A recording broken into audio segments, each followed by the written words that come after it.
At one point, his back was on the bed, his head hanging off. She grabbed a bucket and put it under his head and started sawing his head off. There you go, there you go, there you go, there you go.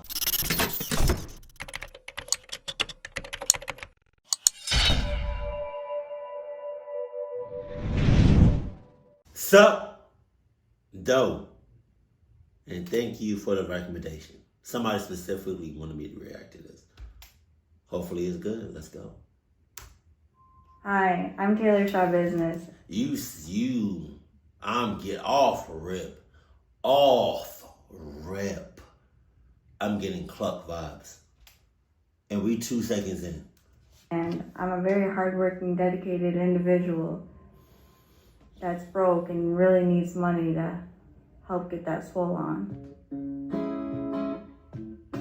Hey you, and welcome. My name is Mike, and in this old video, we are getting all up in Schabusiness because, well, yeah, kind of gonna be a lot of them in this video. You know, making videos about true crime as I've been myself for a good few years now, you know, you get to a point where like, you think you've seen it all, right? You're like, listen, I've covered all the mad ones. Nothing's gonna surprise me, and then this comes along. In February 2022, it first appeared some kind of game, a wink wink, had gone wrong. But how wrong it'd have to go for a head to end up in a bucket, I'll leave for you to decide. This is bananas. Let's give it a go.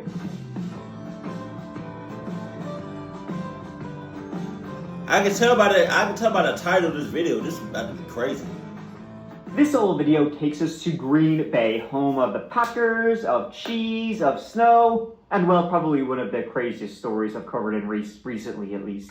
Congratulations, Green Bay. You know, you lost Aaron Rodgers, but you gained some Schabusiness. On the western side of Green Bay lies a nice little neighborhood, and one of the streets in that neighborhood is Stony Brook Lane, if you can believe that. A nice, quiet neighborhood, modest homes. Stony Brook Lane? What are the chances that you have some stoneheads out there? Some weed heads out there? For the hard-working folk of Wisconsin. Though I definitely don't call them that when my team is playing the Packers. And it was from one of those houses that a 911 call was made at approximately 3:25 a.m. on February 23rd. This is that call. How may I help you? Yes, I live in Officer 829 Stony Brook. Person just woke me up and swears that she found her severed head of her son in a baby. Did you go down there? In a bucket. Go back. Found the severed head of her son. What's the title of this? Beheaded her lover in bed. But then this says found the severed head of her son. So is it two? Am I understanding this right? Is it two bodies? I mean, two severed heads? Hold on. Did you go down there? In a bucket. I went down, I can't tell what the fuck. I part of my leg is up, kind of a little freaked out. Whose head is it? She's claiming it's her son. How old is your son? 25. Has he been missing or? No, yeah, he was here yesterday with some chick, and then now all of a sudden nobody's here. Where's the rest of the body at? No idea. He was here a couple hours, then he left with Taylor. And they met some neighbor. Taylor, Who's that? girl, Sarah Coronado. Yeah, how do you spell her last name? Living in the house was one Tara Packenick, and you know, earlier on in the night, she had heard a door slamming and a car drive off. Now her son and her son's friend had been staying over for like the last day or so, and so she was a little bit curious. She's like, all right, my son's friend left. I'll go down and see if everything's all right.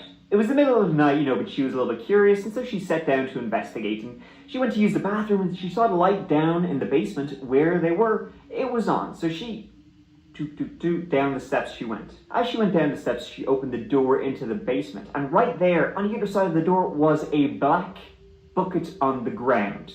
On top of the bucket was a towel. Kind of weird. So she lifted the towel, see what was in there. Inside was a head. A severed human head. Her son's head. She then went back up to talk to her partner, Steve. Do you both see this? I opened the towel, I picked up the towel and dropped it because I don't know what the fuck it is, man. I had bad vision and she's like, is that what I think it is? I'm like, I don't fucking know. What the fuck is it? Do you want to stay with those two? I'll just come see you. Where's that? Right there. Look right, there's a bucket with a towel on it. Tara believed it was her son, Shad Tyrion. Shad was 24 years of age, son of Tara and Michael Tyrion. He was a native of Wisconsin, growing up with 2 sisters, 1 brother, a local to the Green Bay area. He reportedly left school without graduating, attended the same school in fact with a certain Taylor. Shad enjoyed camping, he loved games, and he was a talented artist whose speciality was wood carving.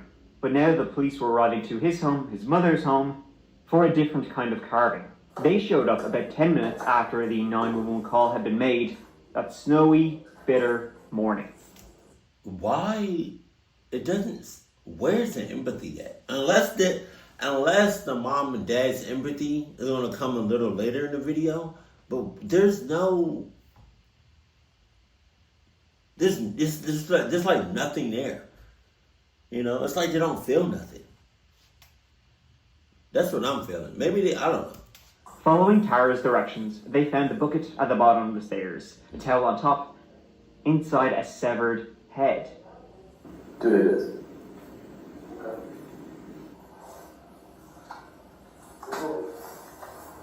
Let's just... Okay. The 2 responding officers were so shocked by this entire situation, they had to double check to make sure the head was real. He was like, that's not like rubber. No. No. We're gonna need more units here. Hold on, just...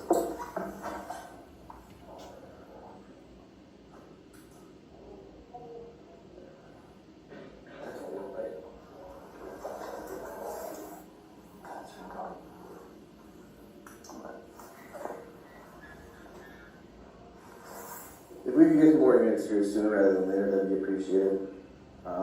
We've got quite a bit of blood down here.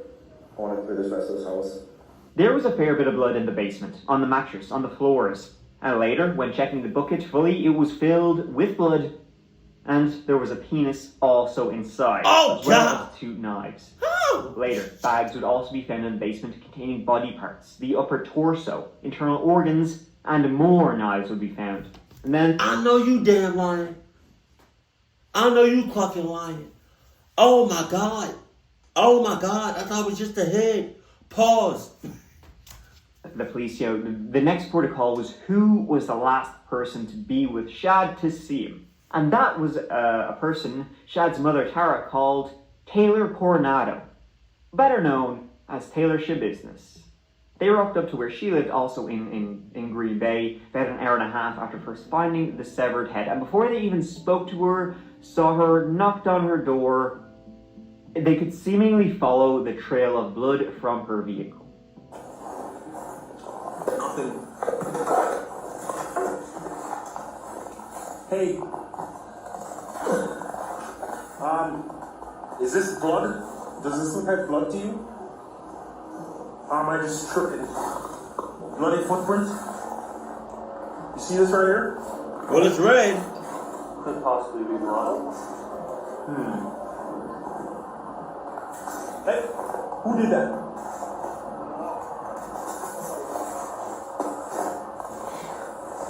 Hi, Taylor. How's it going? Officer Russell with the Green Bay Police Department. Just make sure you ain't got nothing on you here.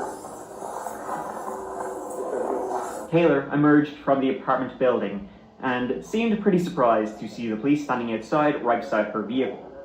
She had blood on the front of her sweatshirt, sweatpants, and hands. You got blood on your hands here, blood on your hands. Okay, yeah, we're gonna have to. What apartment? No blood on the fitted cap with her name on it, though. It's a bear's hat, though, by the way. I mean, in Green Bay, come on now. Nobody's armed? Nobody's armed. You sure?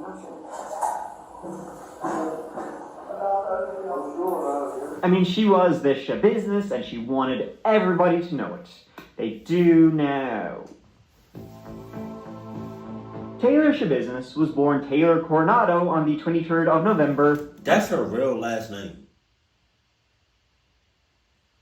I thought he was just making that up. Can you imagine? You a businesswoman, your last name was Schabusiness? 97. She, again, like Chad, a local of Green Bay. They were high school classmates together at Bayport High School. Clock ass. Now, Taylor's upbringing wasn't great. It wasn't easy. Taylor's mother, Marla, she passed away when Taylor was about 12 years old. She passed away of cirrhosis and alcoholism. After then, Taylor went to live with her grandparents who lived in Cotulla, down in Texas. Since she was a child, she's been receiving mental health treatment. Something which, when she moved back to Wisconsin, well, the drugs and the meth didn't really help, kind of one iota, surprisingly. In her own spare time, she would make dream catchers, really shitty art, or take selfies with serial killers. Oh my god. Is that a picture of her with local Wisconsin celebrity Jeffrey Dahmer? Now, Taylor is in fact married to a man named Warren Chabot. Now, I hear you're barking, big dog. Where was Warren while Taylor was off having a good time with Shad over here? Well, he was in fact in prison during this time, and to date still is. Oh, God. Taylor and Warren married in February 2020 and are so mad about each other, they tattooed each other's names on their necks. Oh. Talk about dedication. It appears that Warren Chabot is the reason Taylor changed her name from Coronado to Schabusiness, because she likes the Sha part and she means business. I assume it's a stupid ass name, but it kind of fits. Oh, okay. I was about to say, that's not, okay, got it. That wasn't her real name. Story. Warren Chabot also changed his name from Chabot to Schabusiness. But that was a very bad idea for Warren over here because he can't even spell it. He's currently incarcerated on drugs charges. Actually, I'll let him explain. My name is Warren E. Chabot, but I'm the one that blessed Taylor with the last name Schabusiness. Either way, I'm currently locked up on federal charges because I was framed. Anyways, I beat a conspiracy to distribute methamphetamine charge and pled to a possession with intent to deliver, which is the best deal I could get. So I was sentenced to 28 months, because I already had 25 months in at the time of sentencing. With this being said, just know I'll be out by the January of 2024, but possibly November or December of this year. So plan on Warren Schabusiness to be out soon. Now you know a little bit more about Warren, and trust me, come my release there will be lots more to know about myself and my wife. Hashtag free my wife Taylor Schabusiness, hashtag loyalty over everything. Those are the stuff alright. Taylor would post on her Facebook account. It doesn't seem like it's loyalty over everything for Warren. Taylor would often post these very passive-aggressive things about, Bae, never trust a man who breaks your heart, and all that kind of shit. Warren has a criminal history of domestic abuse, drug dealing, resisting an officer. Taylor has one too, obstructing an officer, resisting an officer, possession of drugs paraphernalia. According to documents and pictures, Taylor and Warren have a son, about 2 years old, named Mateo. Thankfully, he lives in Texas with his paternal grandparents. I mean, with this on Warren's Facebook profile, mother of God. Maybe she really is that banging. I could fix her. And so will Warren away, the mice will play, and hence Taylor and Shad. And it seemed like they had been in a relationship before. They kind of rekindled that. They'd known longtime friends, they'd known each other from high school, they'd been dating before, they broke up, and now, when confronted by the police that night, February 23rd, after they found Shad's head in a bucket, Taylor, her reaction was like, you got me. Well, they found part of Shad at his house, his mom's house. Found his head. Where's the rest of his body? It's there, inside his house. Is it in the house? Can you tell me what happened? It's a good question, because I blacked out during that time. Where'd you see the body? The body's there. Where? So, So we're gonna take the head somewhere? I like that. You liked it? So you dismembered the body too? Yeah. Well, what did you do with the body? I know, I forgot the head. I wanted the head. Did you bring anything with you? It's in the van. What? It's in the van. Did you want Chad to be dead? No, it was out of random. Like, I wasn't expecting that, and it kind of threw me off guard. And it was in an open place and all that. You went in the basement, right? Mm-hmm. It's pretty open. Why have they done it? But is it? So, like, it was weird. It was really weird. She didn't really try to deny or hide anything at all. Maybe it's because she was on drugs or is just an insane person. But I think both can be true at the same time, because there's many times when she is not on drugs and she's an absolute nutbar. More of Shad would be found in Taylor's minivan, including a leg. What happened that night was this, and it's not easy listening for the record, folks. On the night of February 21st, Taylor went and she picked up Shad from his mother's house where he lived. Together, then they went back to Taylor's and they started doing some drugs, ladies and gentlemen. I'm talking the devil's lettuce, smoking the reefer. Also meth, too, or as Taylor calls it, the bitch. Like, we were smoking the bitch, right? They also shot up some antidepressants. Then they went back to Shad's basement sometime on February the 22nd. Went down, Tara let them in. Down these go. Within about 5 minutes of being downstairs in that basement, Shad, he's like, yeah, have a look at this. He brought out 2 metal chains, described as being like dog collars. Before, where the 2 of them, Choke Me Daddy, had kind of been a thing, now they're taking it to the next level with metal chains. So they were both kind of off their heads a little bit, and then Shad was lying down on the bed. So you dealing with chains, but y'all high off, God knows what. That strong ass shit. That.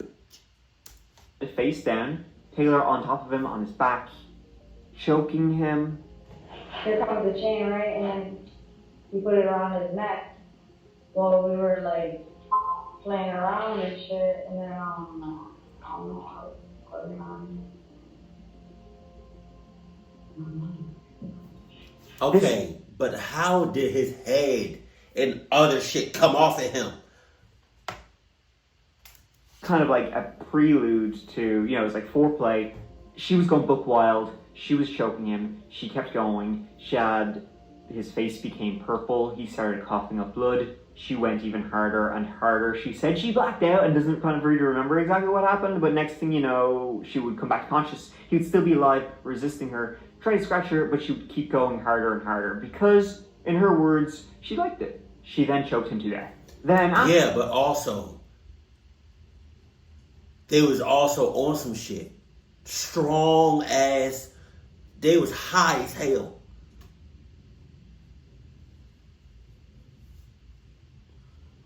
He was dead. She used his body. So then after you realized he was no longer really dead, his face was purple, he said his mouth, blood was going out of his mouth. What'd you do? Clean him up a little bit. Sure. And then, I just played with him. Like you said, play with him, what do you mean? Play with his big. Oh. Sure. Yeah, and then I put him up over the bed, and then, What? What'd you do with it? and I just covered him and held him. What'd you do with it? I put it in his mouth with At one point, his back was on the bed, his head hanging off. She grabbed a bucket and put it under his head and started sawing his head off. There you go. There you go. There you go. There you go. There you go. There it goes. I was waiting for that point. I was waiting for that moment. There you go. There you go. There you go. There you go. There you go. She's a psycho. She's crazy. Oh, God. Oh, God. How did you dismember his body? knives. With what? Knives. She would go upstairs to where Shad's mom and her boyfriend were, into the kitchen, just grab a load of knives. Don't mind me, just, doing a bit of woodwork. But when did he start, cutting up his body? Like almost everybody else, soaking and cutting everything.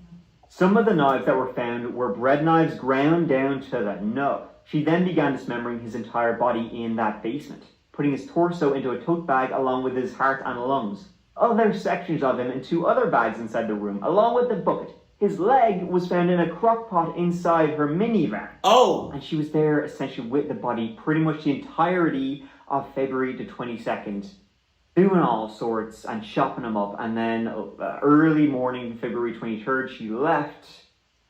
Discovery made, 911 called. And as Taylor was being interviewed by the police, she was happy to shoot shit, you know? What's the crack, lads? It was weird. It was really, it was a weird night. I would imagine. This one was weird. What you mean this one was weird? You done this before? Like, what you mean? What's up? Oh my God, my shit. Taylor Schabusiness was charged with first-degree intentional homicide, mutilating a corpse, and sexual assault. In response, Taylor pleaded not guilty. What? Now, on the road towards trial, the part of the discussion would be about Taylor's mental health. Which, I mean, from how she did it and how she described it, fair enough. She would in fact undergo a number of mental health examinations to see if she was in fact fit for trial. About a month after she was charged, a court-appointed expert said she was capable. However, the defense would always dispute say she knows she's suffering from mental health issues, she's not capable of assisting in her own defense, she should be found, not guilty by reason of insanity, all that. And I mean, obviously, that's their job. But they would also say, Taylor's been suffering from mental health difficulties since she was in 7th grade, since she was a child, right? This has been throughout her entire life, only exacerbated by drugs use, meth, all that. The bitch. But ultimately, the judge would rule she was mentally competent in assisting her own defense. Though her actual defense would say she was away with the fairies, that due to her meth use, she was hallucinating and all sorts. Though her defense wouldn't be, spared, even though they're trying to help her, from Taylor, because in February 2023, she attacked her own attorney while in court. Oh! Oh! Lock her up! Lock her up for life. Yeah, she done for it. I don't expect her to get out anytime soon, if at all. She might get the death penalty, to be honest with you. An accused killer attacked her own attorney in court. Taylor Schabusiness is accused of killing and mutilating her boyfriend a year ago in Wisconsin. You went off on your attorney, Taylor. You went crazy on your attorney. She really went for him. Not a bother on her. Was this a ploy to seem insane? Probably. I mean, some defense experts they would say, when they're talking to Taylor, she's fine, she's coherent, she's grand. Other times they would say, they would go in and speak to her and she's just screaming non-stop. When she presents herself, you have comments about that? Yes, my comments about that are that it's a very unusual, what we call presentation. How is she looking? How does she talk? How does she interact? How is she looking? She's looking clucked up. She's acting clucked up. She's talking clucked. She's been described as smirky. Smirky. She has inappropriate, her grinning, weird. I wonder what she's thinking at that point in time. She's obviously thinking about something, but I wonder what she's thinking about right now.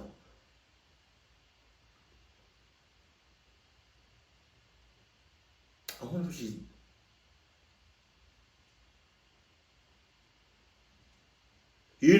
she kind of looks like,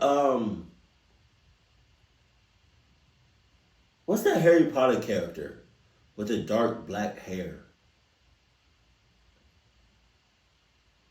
Snape? Did I say that right? Grinning when she's talking about the crimes. People have interpreted it to be like laughing at what she did. Other times looking, I can mimic it, very scowly. A lot of people interpret it superficially to be grinning. Yeah, grinning at all. They're getting a kick out of everything. Not me. Based on my experience and training, That's a psychotic person right there. The judge, though, wasn't having it, and finally, towards the end of July 2023, her trial began. Taylor was pleading not guilty, and not guilty by reason of mental disease or defect. This person's just on their phone in the back. She not paying attention whatsoever. She's just there for the check. Defendant strangled her friend Shad Fury into death using a dog collar. And after he was dead, engaged in sexual acts with him, his body, subsequently dismembered him using kitchen knives found in the home.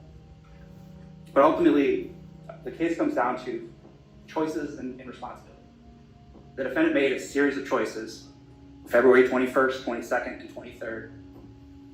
Choices to use methamphetamine, choices to kill her friend Shad, choices to then utterly degrade him after the fact. The choices the defendant made. Please keep an open mind. Listen to all the facts. Listen to what every witness has to say. I'm not gonna lie, the judge looked like he already made up his mind. Carefully and weigh what they have to say. And remember, there's always two sides to every story. Taylor's behavior during trial, she was having a great time. Like, she may as well have been there with the popcorn. She was a hooting and a hollering. She looked like she found the whole thing hilarious. When the prosecution argued to show, the crime scene images, and they wanted to show an image of Shad's decapitated head, she found that hilarious. That argument, the doctor could just simply describe everything, but the question is this going to be helpful to the jury? Or here, to the judge. Zap. Or when a friend of Shad was testifying and makes a kind of accidental joke. Specifically, when I got there, we were just chilling, chopping it up, like how we always do. Chopping it up. Y'all was chopping it up. Like how she chopped him up. And basically, I was like, Taylor was asking like, you wanna hang out with Shad? She was asking me like for consent to hang out with Shad. Well, she kept her sense of humor at least. I mean, if nothing else. She also had this really weird habit of looking at the camera and smirking. I wonder if the cameraman thought she was hitting on him. Or was it several times? It was only one time. Okay, and that one time when you saw her, did you observe her reacting in any kind of bizarre manner? Okay, nothing further. Thank you very much. Can you redirect? Oh no! Oh, yo! It took the jury less than an hour to decide if she was guilty or not. I presume they stopped for coffee and McDonald's while they were trying to kill most of the hour. You can literally see the smile fall off her face. First verdict reads as follows. We, the jury, find the defendant, Taylor Denise Schabusiness, guilty of first-degree intentional homicide as charged in count 1 of the information. Dated this date, July 26, 2023, signed by the foreperson.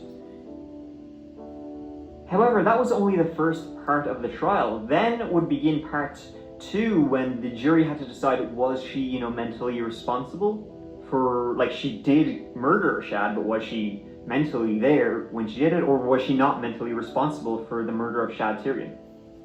It didn't take long. After once again less than an hour, Tay-Tay was ruled competent and mentally responsible for her actions. Question 1. At the time the crimes were committed, did the defendant have a mental disease or mental defect? Answer, no. Taylor will be sentenced at the end of September 2023. She's likely looking at life without parole. And so ends the story of Taylor Schabusiness, probably the most insane woman. I think it's up there of the most insane woman I've ever covered. The only kind of comparable person I can think of is your man Bryce Rhodes, who be hooting and hollering in court, shouting and all sorts. I can't tell if Taylor is just evil or on another planet completely. There was that recent hearing, the other day about the UFOs and all that stuff and aliens. The whole thing of yes, there is aliens, no joke. I wonder if Taylor is who they're referring to. She's kind of evil in a humorous way, though, if I'm honest. I mean, what she did was completely despicable, and my heart goes out to Shad and his family. But at the same time, it's kind of what did Taylor do today? What's she up to today? put a camera in her cell live streaming, I'd subscribe. She's something else entirely. But I guess it's none of our business.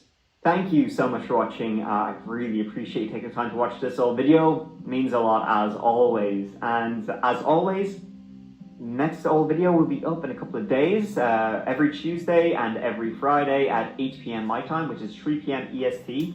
So give it a view. Also, all the other stuff. Links down below to all the other stuff. So take a look if you want. Otherwise, I'll see you real soon in the next old video. Please take care of each other and yourselves, because I love you. Man, yo. You give a crazy person, an insane person, drugs? That's a bad combination. And wasn't they both on some shit at that point in time? Oh my God. I'm glad she got life in prison. I'm so she doesn't need to be out in public. I don't care if she was like, I'm glad she didn't go to like a mental hospital or one of those places for crazy people.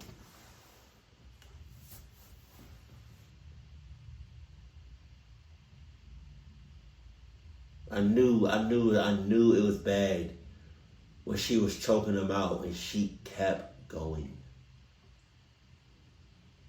And to use a breaded knife as a saw?